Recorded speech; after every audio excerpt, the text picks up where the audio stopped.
Hey everyone, Daniel here from Team Kuribrohs. Bit of an update video, bit of an unboxing. It's August. We haven't spoken in a while. So, just in general, the first thing that I want to go through here is an update just as to the status of Team Kuribrohs and kind of what we're doing and where we're going forwards. So, obviously, in the last few months, events have been postponed and then cancelled due to COVID-19 and, thankfully, at the moment, the whole team are all safe and keeping well, and we hope that you are too. But obviously, that impacts how we interact with the game. So at the moment, we're not going to events. We've never been terribly fond of playing Yu-Gi-Oh! Digitally, so a lot of us have been taking our kind of competitive drive and directing it elsewhere in the interim. So, for example, I've been playing a lot of League of Legends recently, looking into Clash. Thomas and a lot of the Bristol guys have been looking at Legends of Runeterra. Um, so just in terms of how we're getting our competitive enjoyment, we've been looking elsewhere. Additionally, some product has been awkward to get recently, so that definitely makes it more difficult to get access to the cards. Rise of the Duelist, though, is the new set that's after coming out. I believe it's the preview event this weekend, so it being my birthday weekend, I decided to splash out, get a box, and thought might as well open it with you guys. And, we're quite happy to chat. I've still been getting product here and there because obviously I enjoy opening stuff up. But again, without the competitive events, there's less pressure to start picking stuff up. But yeah, we hope that you're doing well. We do appreciate everybody who's been asking kind of how it's going. And if you are looking for Yu-Gi-Oh content from myself or any of the other Kuribrohs at the moment, Tom has been writing articles for Card Market that I will link below, just discussing different facets of Yu-Gi-Oh. So I believe he's doing those weekly, and that's a good chance to interact with him on a competitive level. If you have any questions for him, feel free to throw them here, and he'll take any ideas or pointers, and I'm sure he'll be happy to kind of look at them and see what he can do with them. But without further ado, like I said, hope you're all doing well and hope you enjoy this Rise of the Duelist opening with me. So, like I said, Yu-Gi-Oh! Reigns is over. So, this is the first set of what is effectively the Yu-Gi-Oh! 7s arc. The green sets are always the start of a new block, and we generally see the Duelist in a set name being connected to new series. So, we have like Duelist Genesis, Duelist Alliance. These were all Return of the Duelist, another green set. But yeah, so Duelist sets tend to be pretty exciting. This has some very interesting cards in it. And, if we're lucky, maybe we'll pull a Starlight. Maybe, I don't know. But yeah, let's just hop into it, see what we get. I don't actually know much about this set, because again, just with how everything has been, first we will struggle with the wrapper, as is the normal for box openings, right? I'd never prepare with like a knife or something. That would be unprofessional. But yeah, there's some pretty exciting cards here, and again, it'll just be interesting to kind of get a look at things. Now, I believe this is the first core set where we've been told that there's no short printing ratios in the main booster sets. So we could be as likely to get any card. We have a Machina Resavenger. This card's really interesting. Again, like I said, we've been picking up cards. Myself and Alvin have been playing a lot with the Machina deck. Apparently it has a really good matchup just out of the box if you have like 2 or 3 copies against True Draco. We have Galloping Gaia. This set has a lot of Gaia and Curse of Dragon support in it. We have Thunderhand, which is hand support. We've not really seen hands do much since 2014, but kind of cute to see. And I'm sure Zaxel people will probably be happy to see that. Red Potan. Potans are always very popular. Kind of, maybe. It's an interesting set of cards. Spiral Discharge. Fright for Repair. There's Fright for support in the set. Dogmatica Encounter. This is one of the archetypes that's getting hyped in the set. Fright for Jar. And Yaminabe Party, which again has our little kiddo with the scrap. I think it's Scrap Kong on the t-shirt, which is this like weird in-joke from the Japanese community where people on a message board complained about the card so much that it's ended up on the artwork of card. We have Edge Imp Scythe. We have Melfi Mommy. The Melfi cards got pretty hyped. We have Melfi Fenny. We have Infernoble Knight Magius. Infernoble Knight, really exciting. Super into this. Ancient Warriors Out. Double Dragon Lords. It's a Link Monster. Melfi Tag. The artwork on these cards is absolutely adorable. Like, bizarre how adorable it is. DD Arc. Heavenly Dragon Circle. And Fury of Karyushin. Yeah, overall, I mean, it's just nice to be opening packs. Dogmatica Nexus, Dogmatica Tio, the Iron Punch, Drill Driver, Vespianato, Fluffle Dolphin. We have Shaddoll Schism. During the main phase, you can fusion summon one Shaddoll fusion monster from your extra deck by banishing fusion materials listed on it from your field or graveyard, but it cannot attack directly.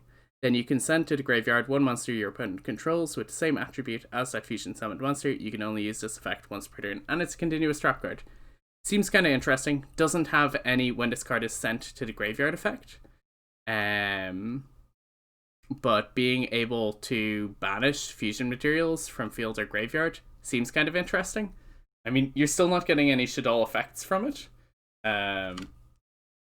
But definitely, like, cool for Shaddoll. Like, it sends the opponent's monster without targeting.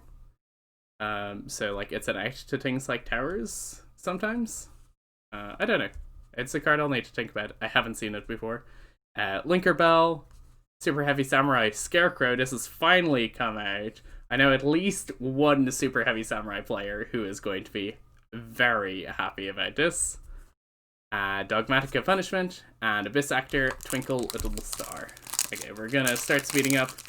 Might not spend that much time on the comments now. We have Captain Roland, another Infernoble Knight card. We have Dark Lord support. We have another Machina. We have an Edge Imp Scythe. We have Gaia, the Magical Knight of Dragons. Nice.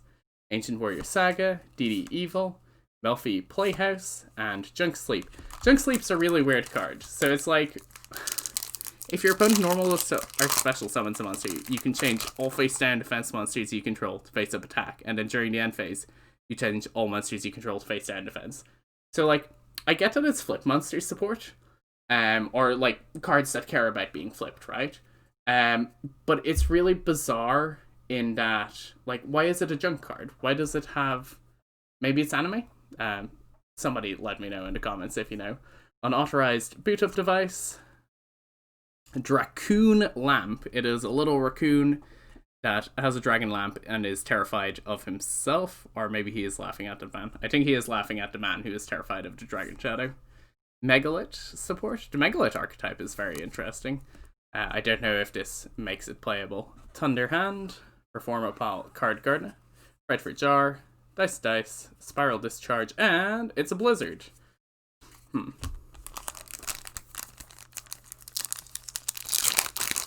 Lets you negate the effects of a face-up spell card, but it gets added to the hand. That's really interesting. This card seems like it could see play. Like, it negates the card and they can't activate it again that turn, basically, but they get it back to their hand. But, like, if you just need to stun for a turn, or, like, turning off Lightning Storm or something, seems fine. Curse of Dragon, the Cursed Dragon, Melfi Pony, Captain Roland. Oh, we have a secret rare. Dogmatica Nexus. Odd Eyes Revolution Dragon. It is 12 pendulum scale, 12 star, a light dragon pendulum. You cannot pendulum summon monsters except dragon monsters. This effect can't be negated. You can target one dragon, fusion, synchro, or Xyz monster in your graveyard, destroy this card, and if you do, special summon that target. Interesting. I mean, that's just a pendulum effect, and then its normal effect is can't be normal summoned or set, must be pendulum summoned from your hand, or be special summoned from your hand by attributing 3 dragon monsters, 1 fusion, 1 synchro, 1 Xyz.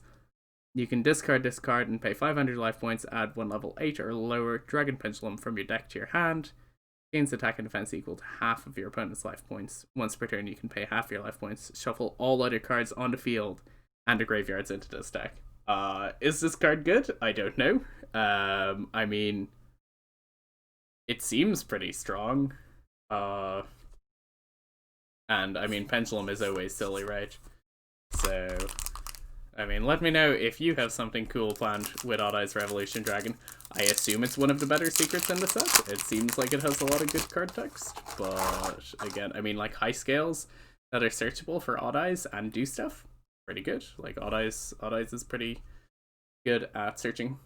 Dark Lord, Dogmatica, Bluffle Dolphin, Melfi Mommy, Dark Lord Uprising, Junk Sleep, DD Evil, Spiral Reborn, and it's a Melfi Puppy! Super rare. I have no idea what the Melfi cards do. I assume that they abuse Obedience School to go into their Xyz monster, but from there, aside from looking adorable, I don't know.